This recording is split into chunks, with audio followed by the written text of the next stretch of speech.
din po for the reading ng salita ng Panginoon. Ang ating pong text sa hapong ito ay masumpungan sa Luke chapter 23, verses 18 hanggang 25. At babasahin ko po sa ESV. Verse 18, "But they all cried out together, 'Away with this man, and release to us Barabbas, a man who had been thrown into prison for an insurrection started in the city and for murder.' Pilate addressed them once more, desiring to release Jesus, but they kept shouting, 'Crucify, crucify him.' A third time he said to them, 'Why? What evil has he done? I have found in him no guilt deserving death. I will therefore punish and release him.' But they were urgent, demanding with loud cries that he should be crucified. And their voices prevailed. So Pilate decided that their demand should be granted. He released the man who had been thrown into prison for insurrection and murder, for whom they asked. But he delivered Jesus over to their will." Ito po ang buhay na salita ng ating buhay na Diyos. Let us once again come to the Lord in prayer po. Ama naming Diyos, sandaling ito sa aming pagdako sa iyong mga salita.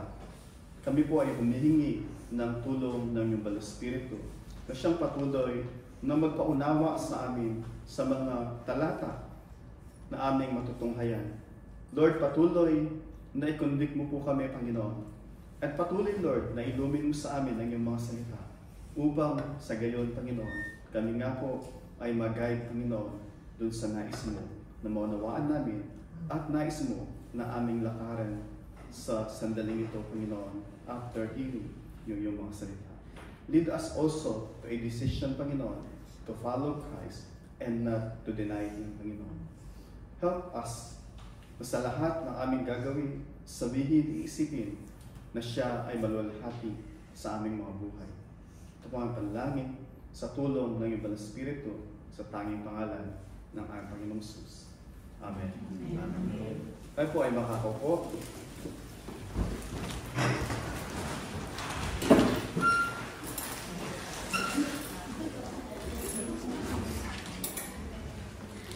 Nagsimula po yung chapter 22 doon sa pagnanais ng mga religious leader na ipapatay ang ating Panginoong Yesus. Sabi sa chapter 22 verse 1, "Now the feast of unleavened bread drew near, which is called the Passover." And then verse 2 sabi doon, "And the chief priests and the scribes were seeking how to put him to death, for they feared the people." So, meron na po silang decision na ipapatay ang ating Panginoong Sus. There is no need actually for any hearing or any trial dahil made up na yung kanilang decision na ipapatay ang ating Panginoong Sus. Actually, kung titignan natin yung John, mas maaga pa, sa John chapter 11, verse 50, sabi po dito sa verse 50, o sa verse 49, "But one of them, Caiaphas, who was high priest of that year, said to them, 'You know nothing at all, nor do you understand that it is better that one man should die for the people and not the whole nation should perish.'" Yun po ay John chapter 11. As early na kalahati ng writing ng book ng John ay decided na yung religious leaders na ipapatay ang Panginoong Jesus. Lagi silang nagsasend ng mga spy para siluhin ang ating Panginoong Jesus.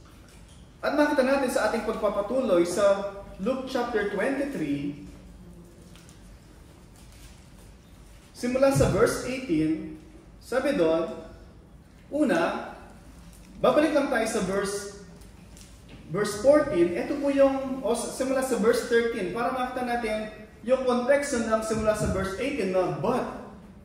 Sabi niya sa verse 13, Pilate then called together the chief priests and the rulers and the people, and said to them, You brought me this man as one who was misleading the people. O sabi niya sa mga punong saserdote, sa mga kaparian, at even yung mga tao, dinala niya sa akin yung tao na to, na may paratang ngayon na siya ay nag-uudyok na mag-aklas sa Rome, sabi niya. And after examining him before you, behold, I did not find this man guilty of any charges against him. Ito actually yung second time na i-depend niya ang Panginoong Jesus, na ang Panginoong Jesus siya ay inosente. As early dun sa chapter 23, verse 4, sabi niya, siya din po yung nagsalita, the first time na dinala siya sa kanya, una, ang nangyari is, dun sa Gethsemane, siya ay inaresto, and then dinala siya kay Anas, na high priest, dinala siya kay Caiaphas, na manugang ni Anas, and then nagkaroon ng paglilitis sa umaga. And then, dahil sa sinabi ng Panginoong Jesus na siya nga ang Kristo, ibig sabihin tagapagligtas, at siya nga yung anak ng Diyos, o anak ng tao, Son of Man, ibig sabihin, He has the authority as a judge, at hindi nagtatapos doon, He claimed to be the Son of God, na siya ay anak ng Diyos. Not in a sense na tayo ay mga anak ng Diyos, bagkus He shared the same essence with God. Ibig sabihin, pareho sila ng Diyos na sila ay deserving yung kalwalatian, yung pagsamba na nararapat lamang sa Diyos. At dahil doon, sabi ng mga punong saserdote, mga skriba, hindi natin kailangan ng anumang ebidensya. That is enough para siya ay parusahan ng kamatayan for blasphemy. Yung kanilang kaso sa kanya ay blasphemy. Though he's merely a human, he claimed to be God. However, dahil sa Roma, hindi iyon punishable by death. Dahil para sa kanila, si Caesar, siya ay Diyos. Kung gusto mo maging Diyos, no problem at all sa kanila. Anyone can claim to be God. Because sila ay mga pagan at marami silang mga Diyos-Diyosan. However, sa mga Hudyo, para sa kanila, there's only one God. So ano po nangyari? Nung dinala kay Pilato, hindi sila pwedeng sabihin lang kay Pilato na ito ay kiniklaim na siya ay Diyos. Sabihin lang, kaya nga si Pilate, sabi ni Pilate sa kanila, ito ay local issue at kailangan yung i-resolve among yourself. Yun yung unang dinala sa kanya. Trying to escape yung paglilitis sa Panginoong Jesus. Ayaw niya magkaroon ng anything na kaugnayan doon sa paglilitis sa Panginoong Jesus. But then, sabi nila, wala kaming karapatan magpataw ng kaparusahang kamatayan, kaya dinala namin siya sa iyo. At nung nalaman ni Pilate na siya ay galing sa Galilee, sabi niya, dendalin niyo siya kay Herod. At ito yung pagkakataon na binasa ko kanina pagdating sa chapter 23, verse 14, sabi niya, verse 15, neither did Herod, for he sent him back to us. Ano ba yung sinasabi doon? Si Pilate, 3 times dineclare niya that Jesus is innocent. Even si Herodes ay sabi niya, wala akong makita ang kasalanan sa tao na ito. So makita po natin, doon sa konteksto na yon, sabi ni Pilate, ulit, babasahin tutuloy in verse 15, neither did Herod, for he sent him back to us. Look, nothing deserving death has been done by him. I will therefore punish and release him. Sabi niya, ako si Pilate at even si Herodes, wala kaming makitang kahit anumang bahid ng pagkakasala sa tao na to deserving death. But then sabi niya, I will therefore punish and release him. Makita natin sa ating pag-aaral sa hapong ito, sa verse 8 hanggang verse 25, una, yung cold heart crowd. Cold heart crowd. And then makita natin yung compromising coward. Then makita natin yung convicted criminal. And then finally, makita natin yung Christ crucified. So tingnan muna natin yung cold heart crowd. Yung mga tao, may mga puso. Kaya nga sila humihinga. Kung wala sila mga puso, mga patay na sila at mga bangkay. Right? However, makita natin, in spite na alam nila na ang ating Panginoong Jesus sa ay walang kasalanan. Ang dami niyang pinagaling na mga patay, binuhay niya muli. Mga may ketong, pinagaling niya. Mga bulag, pinagilat yung kanyang mga mata. Kaya nga nung Palm Sunday, nagdiriwang sila. Hail! Hosanna to the King of Israel, the Son of David. Yung mga tao, they were rejoicing that finally, the Messiah that they had been waiting for so long, ay dumating na. Naglatag sila ng mga palaspas at yung kanilang mga cloak, nilagay nila sa daraanan niya in yung pagpapakita that they are in submission and that they are welcoming this King Jesus to be their Messiah. That was just yung Palm Sunday. But then, ilang araw lang nakalipas, pagdating ng Biyernes, eto yung sinisigaw nila, verse 18. But they all cried out together, away with this man, and release to us Barabbas. Away with this man, and release to us Barabbas. Bakit natin mga tao na to? Maraming mga tao, tinatawag na pliable. Alam niyo yung pliable? Easy come, easy go. Kung saan dali ng hangin, doon sila. Kung sinisigaw ng crowd, crucify, they will also shout, crucify. Kung sinisigaw ng mga tao, let's have magpakaligahe tayo, magpakasaya tayo, then magpakaligahe tayo, magpakasaya tayo. Punta tayo doon, pupunta tayo doon. Huwag tayong pumunta doon, huwag tayong pupunta dito. Walang mga desisyon sa kanilang mga sarili kung saan sila dalhin ng hangin, kung saan sila dalhin ng agos, nandoon po sila. Ito exactly yung cold heart crowd na ito. Wala silang desisyon sa kanilang mga sarili. No wonder, kaya sabi ni Pilate, doon sa verse 13, ini-invite niya yung mga tao kasi nagdala sa kanya yung mga religious leader. Alam ni Pilate na yung mga religious leader ay mga envious sa ating Panginoong Jesus.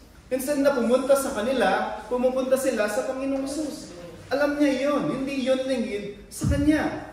And then trying to engage yung mga tao, sabi niya, verse 13, Pilate then called together the chief priests and the rulers and the people.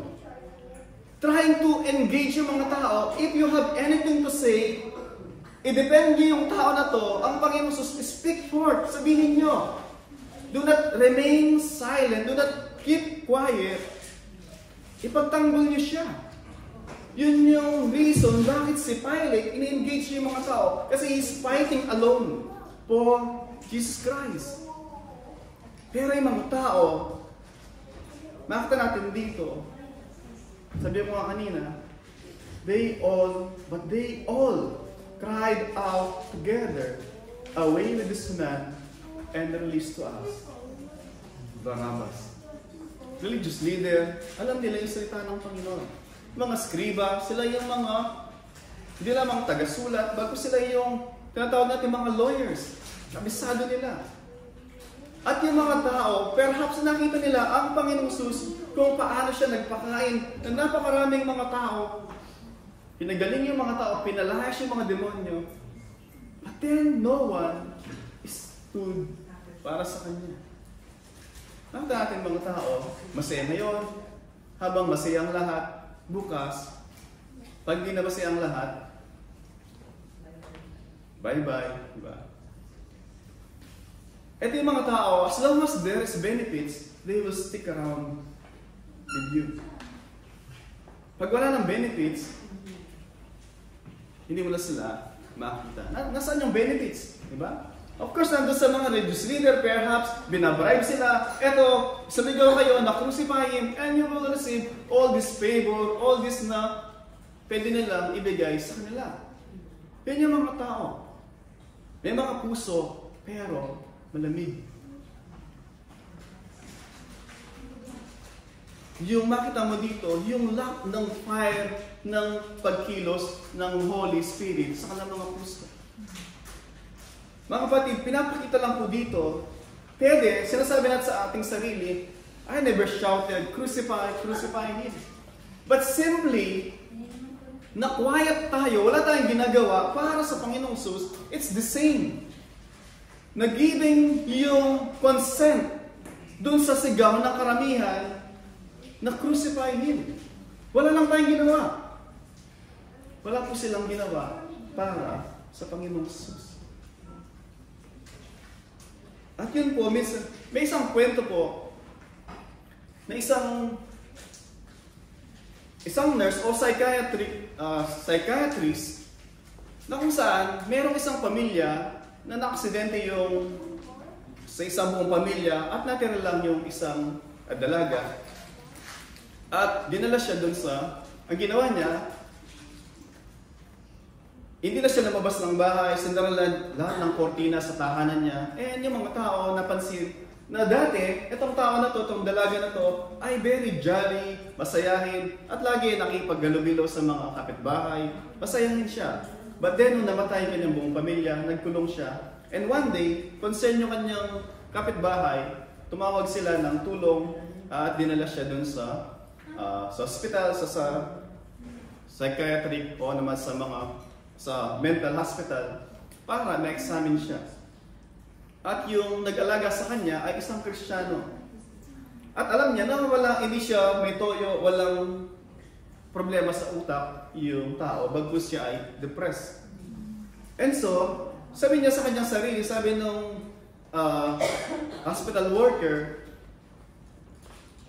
na mayroong pang buhay kahit na nawala na yung mga masama. Yun ang nasa puso niya na gusto niyang sabihin sa babae na ito. Alam niya na ang Panginoong Jesus lang yung makakatulong sa kanya.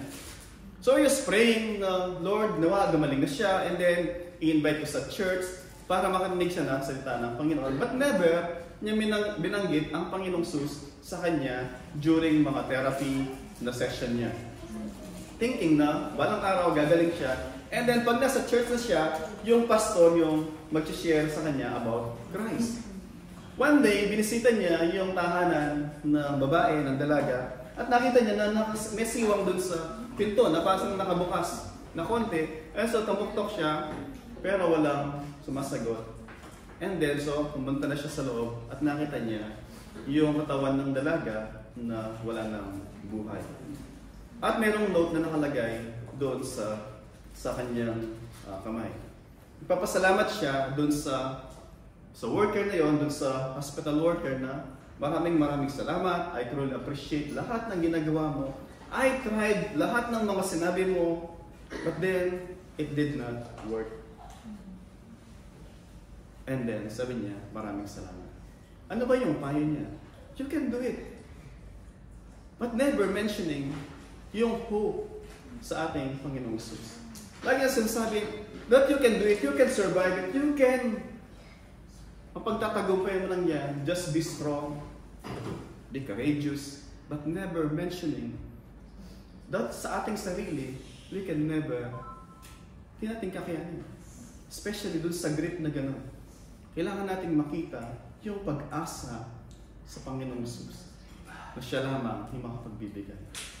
And then, mula doon, sinabi nung worker na yun, from now on, I commit sa ating sarili, sabi niya, hindi na ako maghihintay na dalhin ko pa sila sa church. Every opportunity I will seize para i-share ko yung hope na meron kay Kristo. Ito po minsan yung problema ng mga maraming tao, thinking na kinakailangan lang dalhin sila sa church para i-share mo si Christ. Yes, yun po yung ginagawa natin. But then, yung mga tao, mostly ayaw nila sa church. And so we need to bring the church to the people. We need to bring Christ to the people. And Lord willing, pag kinusunod ng Panginoon, then madadala sila sa church. But never wait po na dalhin muna sila sa church para marinig nila yung pag-asa na meron kay Kristo. That's why we need to connect to the people around us. Pag nasa mall tayo, we need to connect to the people. Kasi kung wala connection sa kanila, never na makikinig sila sa iyo about Christ. We need to invest yung relationship natin sa mga tao around us. So makita po natin yung mga cold heart na crowd nito, nakita natin, wala na sila ginawa sa Panginoon. Though they knew na ang Panginoong Jesus, siya ay inosente at wala siyang ginawang kasalanan, deserving yung crime na ina-accuse sa kanya. And then makita natin yung another character. Sabi sa verse 19, a man, o yung sa dulo ng verse 18, sino sinisigaw nila? Release to us, Barabbas. Makita natin dito yung convicted criminal. Sabi dun sa verse 19, a man who had been thrown into prison for insurrection, started in the city, and for murder. Yun po yung sinasabi sa verse 19. And then inulit yun, pagdating dun sa verse 25, sabi doon, so he released the man who had been thrown into prison for insurrection and murder, whom they asked. Repeat po yun. Hindi lang sinabi sa verse 25, and so he released Barabbas. No. Gusto niyang i-emphasize yung kung sino yung kanilang pinili. May dalawang pagpipilian, si Kristo na inosente at isang mamatay tao na insurrectionist murderer. Makita natin dito, yung tao, sino pinili nila? Yung murderer. Yung irony, inaaksan nila na ang Panginoong Jesus is na nag-uudyok siya na mag-aklas yung mga tao, which hindi niya ginawa. Pero yung isang tao na convicted criminal, na patunayan na siya ay convicted in inciting the people to na mag-aklas against Rome at pumatay, yun yung kanilang pinili. Si Barabbas. Nakita natin picture dito. Una, si Barabbas. Si Barabbas, deserving to die. Bakit? Siya ay convicted criminal. Siya ay murderer. Pero, on the same day, siya ay lumaya. Pero, merong isang magbabayad nung kanyang na siya yung dapat patayin, siya dapat yung ipako, siya dapat pamatay, pero siya ay naging malaya, habang yung isang walang kasalanan, yung isang inosente, hindi nag-lead ng insurrection, hindi nag-rebelde sa Diyos, siya yung makukulong, siya yung mamamatay. What a great exchange na makita natin sa yugtong ito. Isang tao na supposed to be mamamatay, and he deserved it. Pero siya ay lumaya, kapalit ng isang walang bahid na kasalanan na ang ating Panginoong Jesus. Mga kapatid, ito po yung tinatawag na sa ating Panginoong Jesus, sa harapan ng Diyos, lahat tayo ay guilty na mga tao. Sabi po ng Romans 3:23, all have sinned and all have fallen short dun sa glory ng Panginoon. Parang nagdadart, hindi umaabot. Hindi umaabot yung anuman na requirement ng Diyos, yung ating kabanalan, yung ating mga ginagawa ay laging sablay.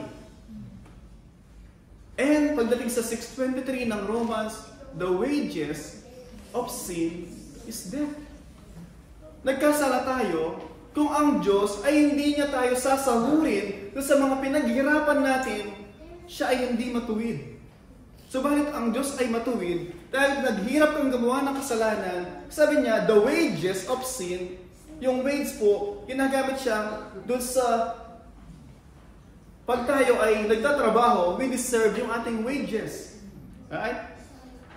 Sabi ng Diyos, dahil nagpakahirap ka na gawin yung mga to, kung hindi ko ibibigay sa iyo yung kabayaran sa pagtatrabaho mo na gumawa ng kasalanan, ang Diyos ay hindi banal. Kaya marapat lang na ang Diyos ibigay niya yung nararapat sa atin. Dahil naghihirap tayo doon. So deserve natin na mamatay. But then, in Christ, yung deserve natin, inako po niya. Bagamat siya ay walang kasalanan, inako niya yung kaparusahan na nararapat para sa atin. Upang tayo ay magkaroon ng buhay. Yun po yung nating isang picture na si Barabbas ang nangyari sa kanya. Hindi ko sinasabing si Barabbas ay naligtas. Kung nanampalataya sa Panginoong Jesus, praise God, siya ay naligtas. Pero kung hindi, pansamantala lang yung kanyang kalayaan at at the end, siya pa rin ay magsusulit sa harapan ng Diyos. But then pinapakita po dito sa atin, sa pangyayari yon sa buhay ni Barabbas, hindi lamang yung mga tao bulag, yung mga puso ay malamig. Mas pipiliin nila yung isang mamamatay tao kaysa sa isang banal na Diyos, isang Panginoon na nandun nakita nila, nabuhay siya kasama nila, kung paano he was so meek, he was so lowly, at kung paano pinakita niya yung kanyang compassion sa mga Israelita, and yet pinili nila si Barabbas. Then sabi mo nga kanina, pinapakita sa atin yung picture kung sino tayo, at pinapakita sa atin yung doon sa senaryo mismo, kung gaano man ka-dark yung senaryo na yon, yung kanilang decision, and yet binibigyan tayo ng pag-asa na ito exactly yung picture natin lahat. Na bagamat tayo lahat ay deserving na kaparusahan, and yet ang Panginoong Jesus, binibigay niya kanyang kamay sa atin, if you'll take my hand, I will die on your behalf, so that you may be free. Yun po yung pag-asang inaalok sa atin. Pero yung mga tao, away with this man. Sabi nila, ayaw namin dyan. In fact, sa ibang account, sabi nila, nung sabi ni Pilate, ano gagawin ko dito? Sabi nila, is crucify him. Kami at ang mga susunod na henerasyon na maging anak namin, yung dugo nila, kami ang bahala sa kanya. Willing sila na magbayad, ibigay na collateral yung kanilang mga kaluluwa ng kanilang magiging anak para sa kanilang krimen na kanilang willingly na ginawa. Pwede sabihin, perhaps sa hapong ito, kung nandun ako, pipiliin ko na sumigaw na, set him free. Ba? Inosente si Kristo. Guilty si Barabbas. Perhaps yun ang sinasabi natin ngayon. Right? Pero mga kapatid, it would be the same cry, crucify, crucify him, if sa kabilahan ng alam natin na katotohanan na ang Panginoong Jesus ay binibigay niya kanyang buhay para sa atin, and yet yung kanyang kamay naka-extend sa atin, and yet we are unwilling to reach out para kunin yung kanyang kamay o yung kanyang alok na invitasyon sa atin. Wala po tayong pinagkaiba doon sa sumisigaw sa kanya na crucify, crucify. So makita natin yung cold heart crowd. Makita natin yung convicted criminal. Bagamat siya ay convicted, siya ay napalaya. Sabi nga, perhaps momentarily, kung hindi siya nanampalataya sa Panginoong Jesus. Pero kung siya ay nanampalataya sa Panginoong Jesus, praise God, siya ay magkakaroon ng freedom, hindi lamang dun sa time na yon, but even freedom dun sa kasalanan at sa kaparusahan na kaakibat dun sa kasalanan. Then makita natin yung pangatlong karakter, yung compromising coward. Sabi sa verse 20, Pilate addressed them once more. Pilate addressed them once more, desiring to release him. Ito yung desire niya. From 23, chapter 23, early na verse 1, yung desire niya, inosente ito. Gusto niyang palayain. All this time, ang kanyang pagnanais ay gawin yung tama. Para sa akin, si Pilate ay isa siyang tao na gusto niyang gawin kung ano yung nararapat. Gusto niyang yung kanyang imahen bilang isang procurator ng Jerusalem ay maalala na Pilate ginawa yung kung ano yung tama. Kaya 3 times na ayaw niyang sumang-ayon dun sa nais ng mga tao na ipapako ang Panginoong sa krus. 3 beses na dinedepend niya ang Panginoong Jesus. However, nakita natin, babalik tayo sa verse 16. Sabi niya, walang kasalanan, however, I will therefore punish and release him. Ano yun? Diba? Wala siyang kasalanan, pero ipapahagupit ko siya at pakakawalan ko. Wala nga kasalanan eh. Bakit mo papahagupit yung walang kasalanan? Kundi trying na, okay mga tao sumisigaw, ipapako siya, okay para maging masaya kayo. Magiging masaya kayo, akwit ako, hindi ako madadamay sa mga sigaw nyo, at manaya din naman siya, papahagupit ko lang siya. So panalo tayong lahat. Diba? At pinahagupit niya ang Panginoong Jesus. Why? Because he compromised the truth. He compromised what's right. Ito yung mga tao na man or women pleaser. Gusto, masaya lahat. Pero ang Panginoong Jesus, sinasabi niya, they persecuted me for doing what's right.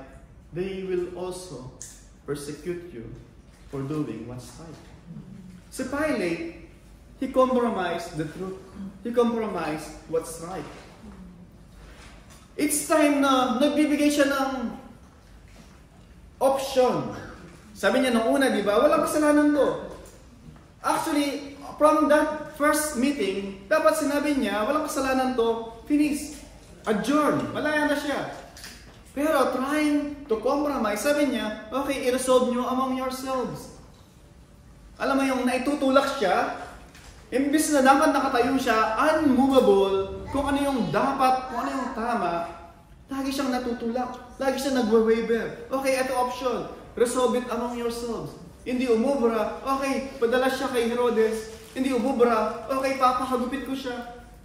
Yung mga tao, laging nakakakita ng siwang, ng butas, para i-push siya doon sa corner. At the end, instead na siya yung nagro-rule, siya yung niro-rule ng mga tao. And so he compromised. And many times po, ganito po yung mga tao. We tend to compromise. Ayaw natin makasakit ng tao. Ayaw natin mag-stand sa katotohanan. Yes, alam mo kung anong tama. Si Pilate, alam niya kung anong tama from the very start. Alam niya, innocent niya ang Panginoong Jesus. Alam niya, hindi deserving siya na mamatay. However, to pacify yung cry ng mga tao, papahagupit ko siya, sabi niya. What a coward na Pilate, diba? Hindi lamang compromising, pagkusduan. Pero minsan, si Pilate, historically, meron siyang bad na relasyon, hindi lamang kay Herodes, at even sa mga Hudyo. Nung si Pilate, nag-arrive siya bilang governor ng Jerusalem, siya ay nakasakay sa stallion. Stallion, ito yung sinasakay ng mga mandirigma, mga malaking kabayo. And then meron silang pole na merong eagle yung sa tuktok ng kanilang mga pole. Kasi ganun yung mga sa battle. Sa digmaan, meron kayong dalang pole na merong bandila ng Rome, kung ano mang bansa mo, and then kung ano yung simbolo ng iyong bansa o ng iyong example dito kung kayo mga dito agila I think yung o falcon to naman. So yun yung simbolo ninyo. So si Pilate, dumating siya doon sa Jerusalem, merong simbolo ng eagle nakasakay sa stallion. Para sa mga Hudyo, even yung kanilang mga pera, yung temple money, walang mga imahen ng mukha ng tao at even ng hayop. Very plain. Dahil ayaw nilang idolatry. So ayaw na ayaw nila doon sa templo o anything sa Israel na merong imahen na maging potential ng idolatry. Alam niyo ang ginawa nila doon sa tungkod ni Moses, di ba? Yung tungkod na yun, supposed to be, na pag tumingin sila, gagaling sila, thinking na God will forgive them. Pag tumingin sila doon, ano ginawa nila? Later on, sinamba nila yung serpent na pinagawa ni Moses. Para makaiwas sila doon, ay nila ng any images sa Israel. Pero nung si Pilate, dumating siya sa Jerusalem, pinarada niya yung merong pole na eagle. At dahil doon, hindi nila makalimutan yung ginawang blasphemy ni Pilate. At si Pilate gusto niyang maging maunlad yung Jerusalem, nagpagawa siya ng aqueduct o water supply. At para magawa yon, kinuha niya yung pondo dun sa templo. At dahil doon, galit na galit sa kanya yung mga Israelita. At anytime na magkamali siyang isa pa, magreklamo sila kay Caesar dun sa Rome, it could be the end of Pilate. Ano po yung point ko doon? Sometimes, si Pilate, dahil sa kanyang bad record sa mga Israelita, dahil sa kanyang mga ginawang kasalanan sa mga Israelita, ngayon is, nasa kamay siya ng mga Israelita. Pag nagkamali ka, Pilate, magsusumbong kami kay Caesar, lagot ka. And so, they manipulated him. Mga kapatid, ito exactly yung pinag-aaral natin sa devotion. Sa devotion, sasabihin ni Satan, wala na makakalam. Diba? Walang makakalam. In fact, hindi sila magsasalita dahil magkakasama naman tayo. Minsan lang. Yun ang lagi whisper ni Satan, minsan lang naman. Walang makakalam. Diba? Don't be killjoy. Diba? Pero pag ginawa mo, sasabihin niya sa'yo lagi, ginawa mo yun? Di ka ba nahiya? Papaikutin ka niya sa kamay ni Satan para lagi ipaalala sa'yo yung ginawa mo para hindi ka na magpatuloy doon sa tama na alam mo. Ganun po exactly yung ginawa ng mga religious leader kay Pilate. Dahil sa kanyang unresolved sin against Jews, naging hold ito sa kanya para gawin siyang puppet sa kamay nila. Tayo din po mga kapatid, pwedeng maging puppet sa kamay ni Satan kung meron tayong unconfessed, unresolved sin among each other and between us and God. Lagi papaalala ni Satan yung mga unconfessed, unresolved sin po natin. And ano po yung sinasabi sa atin noon? Sabihin, let us resolve po, ano man po yung dapat i-resolve with each other and especially sa ating Diyos. Let us be reconciled sa Diyos. Si Satan, magsisinungaling sa atin, sabi niya lagi, hindi ka na mapatawad ng Diyos. Kaya nga si Judas nagbigti. Yung sa heaviness ng kanyang ginawang crime, later on, si Judas bago siya nagbigti, bumalik siya sa templo. Inagis niya yung 30 pieces of silver. Sabi niya, I have sinned. I betrayed an innocent man. Thinking na may babalik pa niya yung nagawa na niya, and then doon sa heaviness, doon alam niya na nagkasala siya against God, betraying an innocent man, hindi niya mapatawad kanyang sarili, and thinking God cannot forgive him, nagbigti siya, kinuha niya kanyang buhay. And many times po, tayo, minsan ganun din. Akala natin, dahil sobrang kasalanan na ginawa natin, hindi na tayo mapapatawad ng Diyos. And so people run away from God. But the truth is, yun po ay ginagawa ni Satan para wag tayong lumapit sa Diyos. Sabi sa Sinyeris, sa Annalisa, kagabi, sabi niya, kahapon, Friday night, never give up on God. Never give up on God, that God is willing to forgive us whenever we come to Him for mercy and grace. Pero si Satan, lagi niya sasabihin, tapos ka na. Pero yung Bible po, maliwanag, nagsasabi, if we come to Him, repentant sa ating mga nagawa, He will accept us, He will forgive us, and not only that, sabi po sa John 1:12, He will give us the right to become His children. Kung yung anak natin, by God's grace, meron pong 4 na anak, kung kinakailangan di ako matulog 1 linggo para at the end of the week, may masahod ako para mapag-aral sila, maibigay yung pangailangan nila, ako po ay isang makasalanan. And yet kaya kong gawin yon, ang Diyos ay banal. Gusto niya yung ikakabuti po na atin. Gusto ng Diyos kung ano yung ikakabuti po ng kanyang mga anak. Kung anak tayo ng Diyos, dinidisiplin tayo, tinatama tayo. And minsan, sinasabi niya, anak, huwag yan. Anak, hindi yan. Hindi dahil siya ay killjoy, hindi dahil siya ay ayaw niya mag-enjoy tayo, pagkus alam niya na hindi yun yung magbibigay ng joy sa atin. Pagkus, yun yung ikakapahamak po natin. Minsan nakakalungkot, di ba? Nung tayo mga bata, yung tingin natin sa ating mga magulang, mga kontrabida, puro na lang no, puro na lang wag yan, ba? And so, matigas ulo natin. Sabi, wag mong asawahin yan, wag mong sasagutin yan. Pero, matigas ulo natin. Pinairal natin yung ating emosyon. Eh, nay, pogi siya. Eh, nay, maganda yung mata niya. Eh, nay, cute siya. Nay, mahal niya ako. Emosyon yung ating pinairal. And then, nabuntis tayo. Diba? And then, ano po nangyari? Nung ngayon na matanda na tayo, naunawa natin, may anak na tayo, sinasabi natin sa ating mga anak, anak, huwag yan. Anak, galing na ako dyan. Yung ating mga anak, sabi nila, si nanay killjoy, si nanay ayaw na. Same thing kung ano yung inaasal natin dati, ito yung inaasal ng mga anak natin ngayon, and exactly, pero hindi natin maintindihan. Pero if we'll go back, bakit ano nangyari dati? Because we were rebellious sa ating mga magulang dati.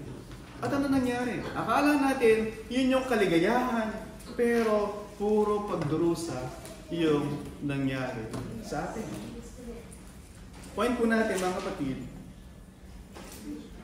yung Panginoon, nais niya yung kakabuti po natin.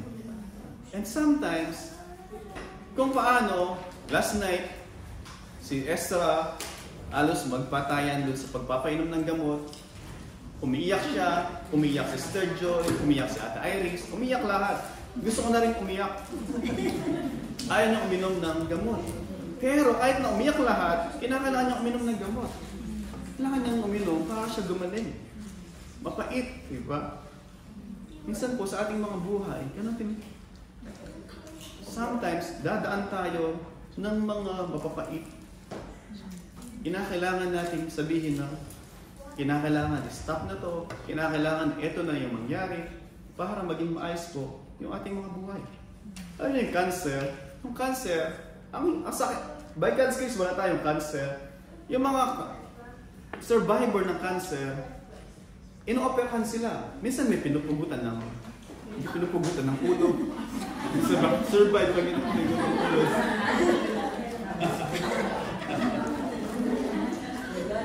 Okay. Pinuputulan ng paa, kamay, amputation, di ba? Para makasurvive sila, di ba? Ayaw po yung pag-i-asker dito. Okay. Bakit po, di ba? I guarantee, walang doktor, walang ospital na nag-e-enjoy na nagpuputol ng paa, ng kamay. Minsan nag-e-enjoy doon. Pero ginagawa nila yun para makasurvive yung mga may cancer. Tatanggalin nila yung cancer cell para makasurvive, gumaling yung pasyente. Same thing din po sa atin. Minsan may mga cancer cell sa ating mga buhay. No wonder, sabi ng Panginoong Sus, kung yung mata mo, nagiging dahilan siya para magkasala ka, sabi niya, dukutin mo at mainam na meron kang isang mata mapunta sa langit kaysa may 2 mata ka papunta sa impyerno. At sabi niya, kung meron kang 2 paa, na yung paa mo, yung isa, dinadrag ka lagi dun sa maling lugar, mainam naputulin mo yung isang paa mo at mainam na nakapunta ka sa langit, may isang paa kaysa dalawang paa na mapunta sa impyerno. Ibig sabihin, mga kapatid, God's calling us to decision. It's not enough na kagaya ni Pilate, alam niya kung ano yung tama, and yet, hindi niya ginawa yung tama na alam niya. It's not enough na alam mo kung ano yung dapat mong gawin, and yet, hindi mo naman ginawa. Meron pong isang preacher sa Jerusalem o Palestine, sa Nazareth, na ang pangalan niya ay Yohana Catanaccio. Dahil yung mga IDF, diba? Nangyari to bago yung recently na sa Gaza. Dahil sa mga IDF, lagi silang nagpapatrolya, may mga daming curfew, and then yung mga tao pinapahinto, nakapila sila, ang daming inconvenience. So siya, bilang isang preacher, he has hard time sharing yung gospel sa mga IDF, sa mga Israelita, na mga soldier, na lagi nandun lang sila. Pero siyang pagkakataon na i-share, and yet ayaw niya. He's having hard time to love yung mga tao na to. Na doing so many, even sabi nila, doon sa writings is, pagka sinabi ng mga IDF na harap ka o talikod ka at matagal kang mag-respond, they have the right to shoot you on the spot. So, itong pastor na to, na si Yohana, na-witness niya lahat ng yun. And one day, lagi in-insist na salita ng Panginoon, as he contemplates salita ng Panginoon, you must have a real love. You must possess, you must demonstrate yung isang tunay na pag-ibig. Pag-ibig na kagaya ni Kristo. Bagamat tayo ay rebelde sa Kanya, He died for us while we were yet sinners. And so sabi niya is, ang hirap gawin. Until one day, He made this decision. Sabi niya, na ang tunay na pag-ibig, it's not about emotion. It's about a decision. Sabi niya, gumawa siya ng leaflet, kasi lagi siyang hinihinto ng mga IDF. Alos sa isang araw, kung maglakad ka, hihintuin ka. Sabi niya is, nagprint siya ng mga leaflets in Hebrew and in English, yung Isaiah chapter 53. Yung scripture reading last week, diba? Na sinalo niya yung kaparusahan para sa atin. So every time na hihinto siya ng mga IDF, bibigyan niya ng leaflet, nakalagay yung Isaiah chapter 53, and then dahil sa nakasulat sa Hebrew, can you share more kung ano yung nakasulat dito? And so nag-start siya na magkaroon ng conversation dun sa mga IDF. To the point na hindi niya na-realize, after a month, siya na yung lagi na, sana i-stop ako ng mga to, sana i-stop ako. Hindi na siya i-stop. Bakit? Kilala na siya. Na siya ay isang preacher at merong silang trust sa kanya na siya ay isang tao na maayos. Hindi ko na lang kailangang pagdudahan. Ano po yung point ko doon? Hindi niya kinakailangang baguhin yung mga Israelita para magbago yung treatment nila sa kanya. Nagsimula sa kanyang decision na from now on, I will follow Christ to love even yung mga unlovable.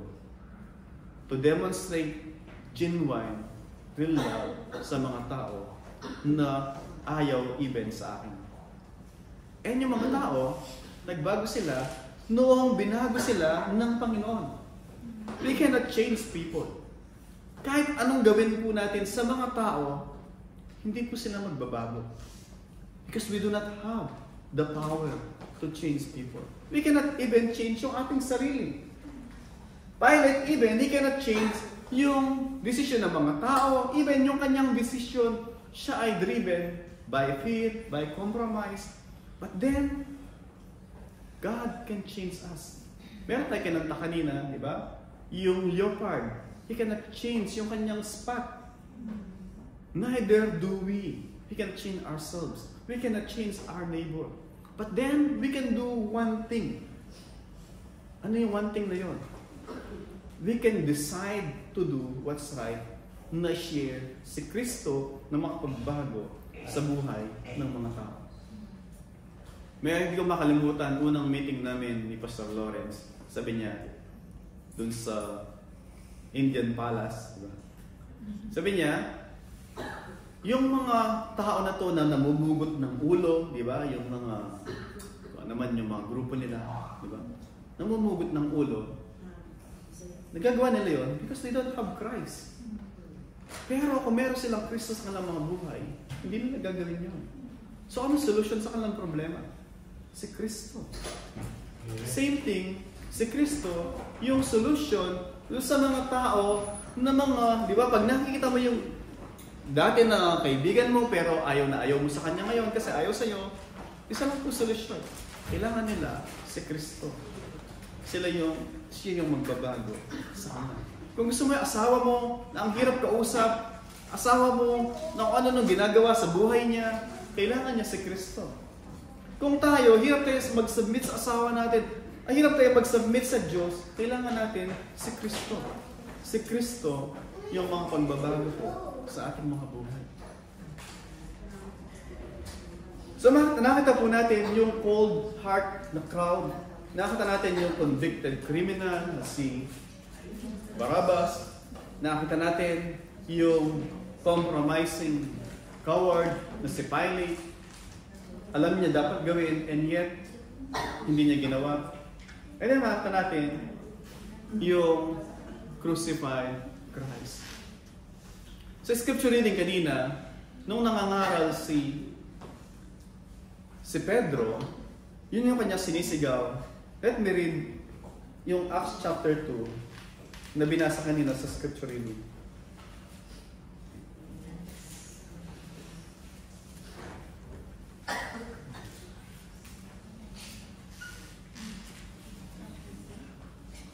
Acts chapter 2,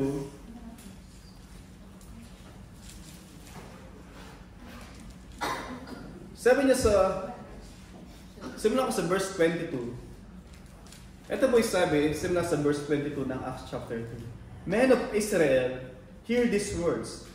Jesus of Nazareth, a man attested to you by God with mighty works and wonders and signs that God did through Him in your midst, as you yourselves know. Sabi niya, verse 23, this Jesus delivered up according to the definite plan and foreknowledge of God.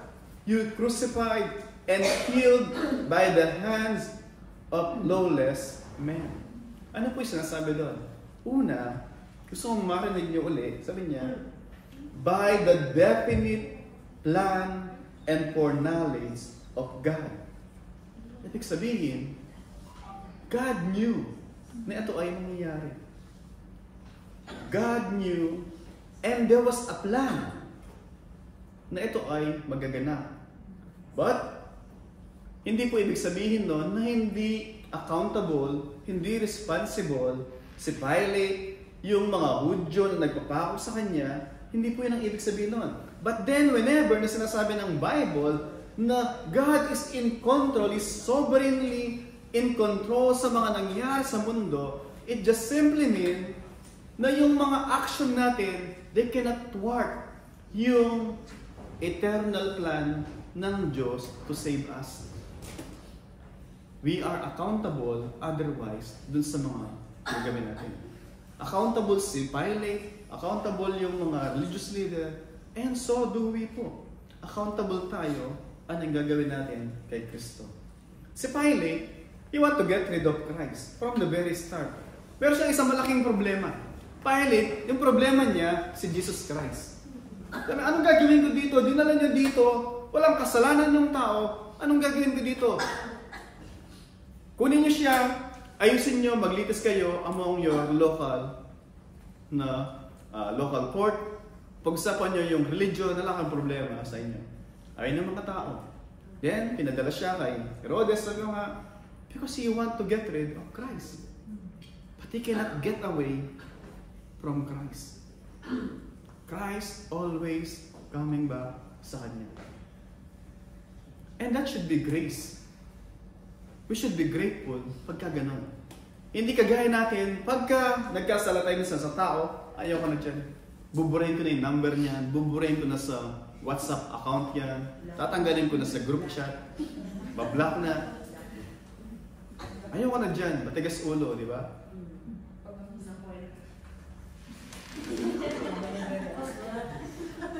Yung tao, ganun po tayo. Diba?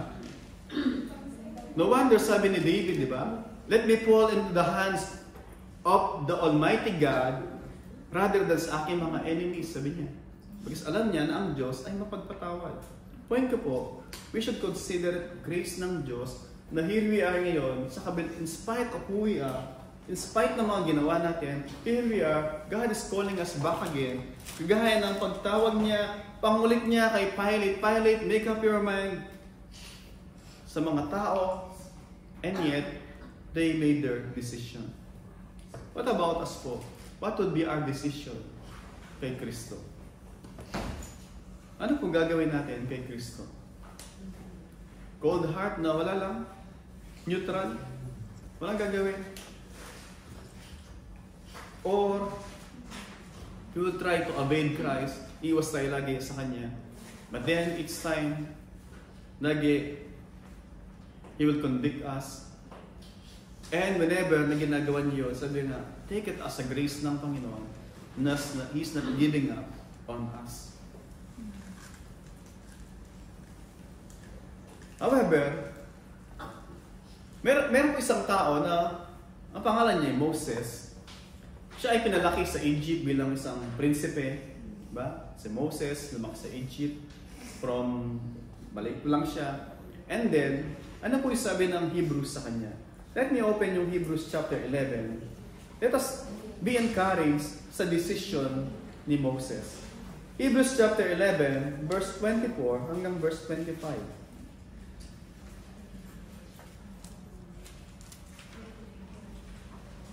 Verse 24 ng Hebrews chapter 11, ito po yung, imagine that time, yung Egypt, superpower.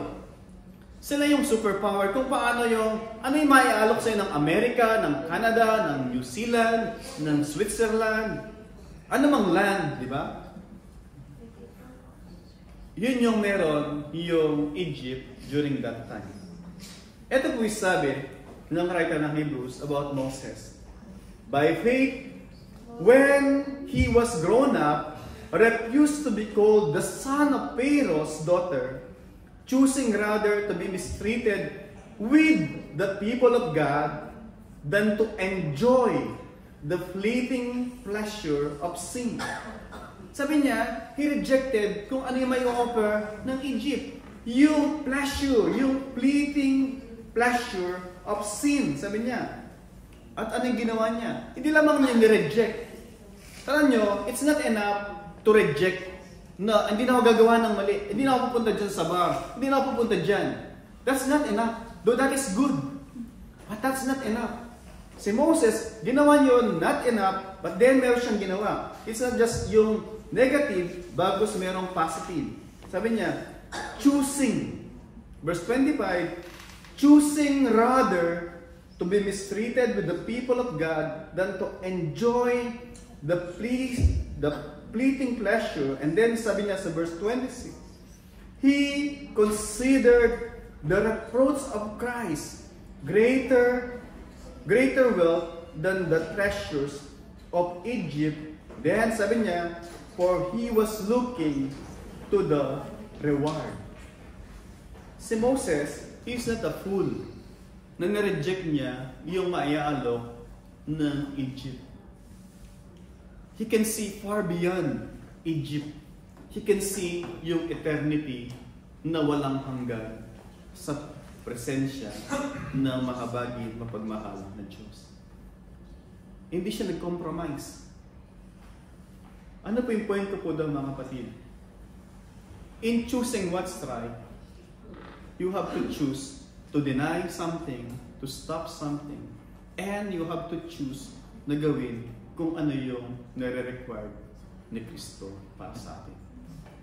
Uli, it's not enough na hindi ko nagagawin to, hindi ko nagagawin to. At the end of the day, wala ka nga nang gagawin. Diba? Hindi po yun yung Christianismo. Kaya nga, sabi nung Confucianism, di ba? Huwag mong gawin sa iba yung ayaw mong gawin sa iyo. That's negative. yung Kristyanismo, kay Kristo sabi niya, gawin mo sa iba, yung gusto mong gawin nila sa iyo. Very active, not passive. So ganun po yung sinasabi sa atin. Ano yung gagawin natin kay Kristo? Because then and only then, we can do what Christ and what God requires of us. Una, kinakailangan natin ng inability na ipagkakalob sa atin ng banal na spirito para gustuhin at naisin natin na gawin yung nais na ipagawa sa atin ng Diyos. Sarili po natin, ang kailangan natin gawin is, hindi ko nagagawin to, pero at the end of the day, parang yung pinag-usapan natin kanina, dati kang maninigarilyo, diba?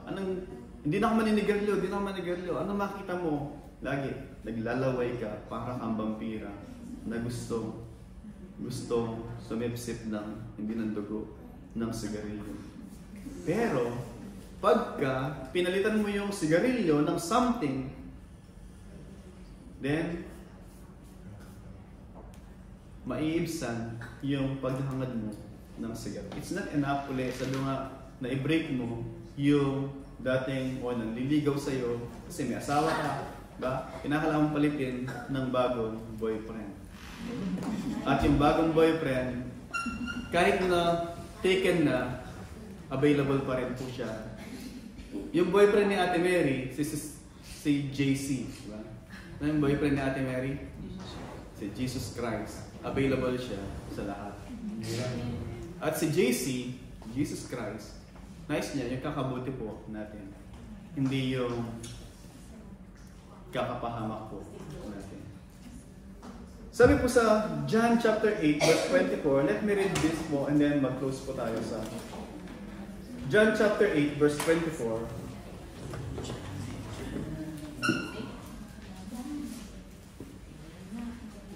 John 8 verse 24, ito po yung sinasabi ng salita ng Panginoon. Sabi ko kanina, we need to make a decision about kay Kristo. John chapter 8, simulan ko sa verse 23 o verse 22 ng John chapter 8. So the Jews said, will he kill himself since he say, where I am going you cannot come? He said to them, you are from below, I am from above. You are of this world, and I am not of this world. Anong unang maliwanag na sinasabi dito ng Panginoon Jesus? Sabi niya sa mga religious leader na kausap niya, you are from below. Yung nais nyo, yung nakikita nyo, at yung ginagawa nyo are from the devil. But, sabi niya, I am from above. You are from this world, I am not of this world. And then verse 24, I told you that you would die in your sins unless you believe that I am He, you will die in your sin. Ano po sinasabi dito ng Panginoon? Unless na maniwala kayo na ako ay ako nga, na ako ay Diyos, kayo ay mamamatay in unbelief, which is sin. Denying Christ to be who He is a sin. You will die in unbelief and you will die without Christ. You will die in punishment. So ano po yung gagawin natin sa ating Panginoon Jesus? Si Pilate, naka-escape siya about Christ. Nag-rule pa siya ng around 10 years. But then, si Pilate, after nun, for sure, as the Bible says, everyone who rejected Christ, they will pay the penalty for their sin. Una po, Christ, kanata natin kanina, Christ paid it all. Right? Christ paid it all. But only if you trust doon sa ginawa ng Panginoong Jesus. Otherwise, kung hindi po, you will pay it all. So ano pong gagawin natin? As Christ paid it all para sa atin, or we will pay it all at the end. Let us all stand po at tayo ay manalangin.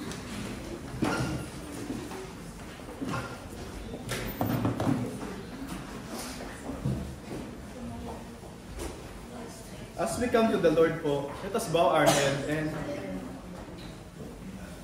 mausap po tayo sa Panginoon sa magitan ng mga salita na ating narinig. Ano nga po ba yung gagawin natin kay Kristo? At ano yung pinapagawa sa atin ni Kristo? Yung mga tao, they chose to cry, crucify, crucify Him. Mga tao, they chose, mga iba, not to speak, to defend Christ. They was simply neutral. At may isang convicted criminal na nakalaya in place of Christ. At merong isang compromising coward na alam niya yung dapat gawin, and yet, hindi niya ginawa. So, but at the end, we are to rejoice na merong Kristo na napako para sa ating mga kasalanan. Sino mang nanampalataya sa Kanya bilang Panginoon at tagapagligtas. Which is, we are rejoicing and celebrating kung sa mabuting balita na bagamat tayo ay deserving na kaparusahan kay Kristo, mayroong pag-asa, mayroong buhay na walang hanggan. Let us come to the Lord po at mausap tayo sa Kanya.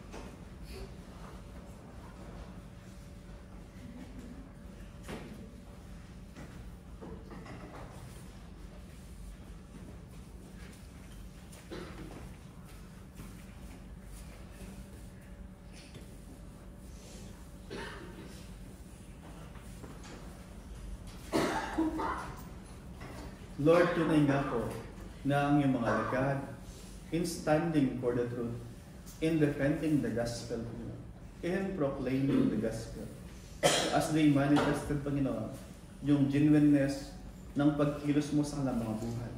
Lord, pumunta sila sa mga lugar na mga malayo, perhaps, Panginoon, never na nang naisip na kanilang mga pupuntahan para ipahayag ang iyong mabuting balita. And at the end, Panginoon, ang naging kabayaran na kanilang pagsunod sa inyo ay kanilang kamatayan, Panginoon. Many of them, they were martyred. But then, they willingly gave yung kanilang mga buhay, knowing, Panginoon, sa kanilang pagpanaw, nandun yung pag-welcome mo sa kanila sa buhay na walang hanggan. Lord, dininay nila kung ano bang pleasure na may alok ng sanglibutang ito, Panginoon, in exchange dun sa eternal pleasure and glory sa piling mo, Panginoon. Lord, help us to do the same. Ano man maialok ng sanglibutang ito, with all the scheme of the devil trying to allure us dun sa deception niya, Panginoon, na ito yung makapagpaligay sa amin, ito yung makapagpasaya sa amin. Lord, help us. Buksan mo yung aming mga mata. Makita namin yung tunay na ligaya na nagmumula sa inyo. Yung kapatawaran sa inyo, Panginoon. At even yung knowing,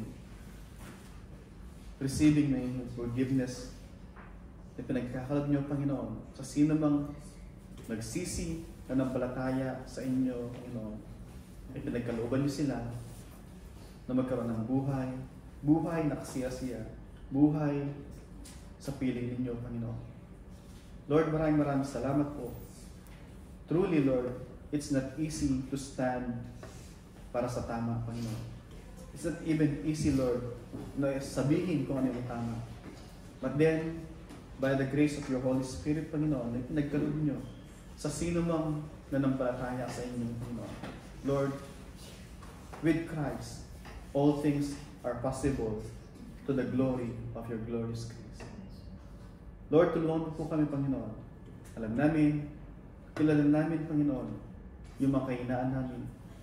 Lord, kung kailan kami mahina, be our strength, Panginoon. And where we think na malakas kami, Panginoon, Lord, help us, Lord. Help us na huwag kaming mag-rely sa sarili namin strength. But all the more, Panginoon, na maging watchful kami, lest makita namin ay mga sarili na mahuhulog sa mga patibong, Panginoon, ni Satan para magkasala kami laban sa inyo. Lord, palaguin mo po kami sa aming relasyon sa inyo, sa aming relasyon sa bawat isa.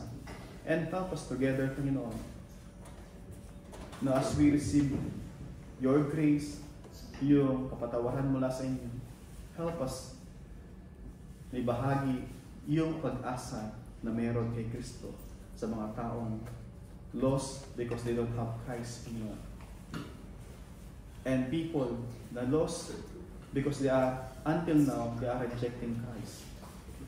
Lord, kayo po yung gumamit sa amin na yung mga pangusap namin, Panginoon, kasangkapanin nyo para iligtas yung mga taong tinawag nyo na sa inyo ay magsisi at manampalataya sa karangalan ng inyong dakilang pangalan. And now you therefore, beloved, knowing this beforehand, take care that you are not carried away with the error of lawless people who compromise the truth, people who lose their own stability, but by the power of the Holy Spirit, stand firm and do what's right to the glory of His glorious grace, and grow in the grace and the knowledge of our Lord and Savior Jesus Christ. For to Him be glory both now and forevermore.